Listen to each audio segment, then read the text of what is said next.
सह्याद्रीचा कार्यक्रम आपण बघत असताना नेहमी काही ना काहीतरी व्यत्यय यायचा आणि कार्यक्रम खंडित व्हायचा.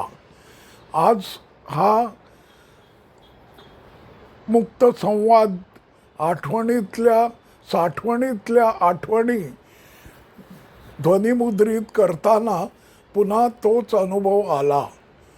सांगितल्याप्रमाणे आधी मी माझ्या डोळ्यात ड्रॉप्स टाकले आणि ध्वनिफीत बनवायला लागलो.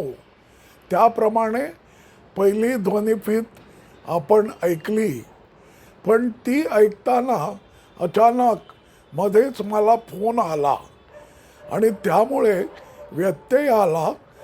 तो फोनही कदाचित त्या ध्वनिफितीत रेकॉर्ड झाला असेल. तर सांगण्याचा मुद्दा म्हणून मी ही ध्वनिफीत आवाज म्यूट करून करत आहे. कुठे होतो? मागच्या आपुलकीच्या लपंडावमध्ये. तर ओक नावाची कुठली माणसं माझ्या आयुष्यात आली त्याची आठवण. तर ते रघुनाथ ओक यांचे भाऊ गिरगावात राहत असत आणि त्यांची 2 मुलं ही या सुरेश ओककडे कधी मधी राहायला येत असत. तेव्हा आमच्या सोसायटीमध्ये मोकळी जागा खूप होती. ती आणि हे 2 भाऊ क्रिकेट खेळायचे ते मला आठवते. आता नंतर जे डीन झाले KEMचे मला वाटतं, ते ओक आणि ह्या 2 मुलांपैकी ओक कदाचित एकच आहे का ही मला सध्या पडलेली शंका आहे. ते असो. तर हे दुसरे ओक. आता तिसरे ओक हे माझ्या वडिलांच्या रुईया कॉलेजचे प्रिन्सिपॉल. तर त्यांचं आणि माझे वडील रजिस्ट्रार म्हणून असल्यामुळे अगदी जवळचे जिव्हाळ्याचे संबंध.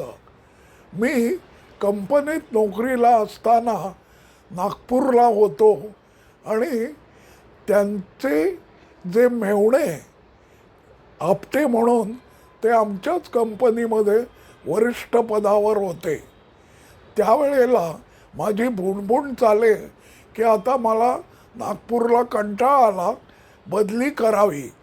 आणि म्हणून मी त्या माझ्या वडिलांच्या ओक यांच्या जवळच्या ओळखीमुळे माझे वडील आपटे यांना ॲप्रोच झाले आणि बदल जेव्हा ते बोलले त्यावेळेला आपटे यांनी जे उत्तर दिलं ते खरोखर लक्षात ठेवण्याजोगं. जो माणूस जिथे हवा आहे तिथे त्या कंपनीत ठेवला जातो आणि आयुष्यामध्ये पुढे यायचं असेल तर अशी दूरगावी राहायची तयारी ठेवावी. अशा तऱ्हेचं कदाचित ते बोलले असतील आणि माझी बदली काही झाली नाही. तेव्हा ओक यांचा संदर्भ हा असा. तर अशा तऱ्हेने आज मी तुम्हाला आपुलकीचा लपंडाव, कशी माणसं आयुष्यात येतात आणि त्यांच्या वेगळ्या संदर्भातल्या आठवणी ठेवून जातात, याचाच हा गोषवारा होता. कसा वाटला जरूर सांगा. आता हा ऑडिओ आणि पहिला ऑडिओ हा मला वाटतं मला जोडायला लागेल आणि मधला जो पोर्शन कदाचित फोनच्या गप्पांचा आला असेल तो कट करायला लागेल. आता ते काम कदाचित मला दुसऱ्या कोणाकडून तरी करून घ्यायला लागेल. मी स्वतः प्रयत्न करीन आणि नंतर एकसंध असा हा सिलसिला गप्पांचा तुमच्यासमोर सादर करेन. धन्यवाद. मी सुधाकर नातू.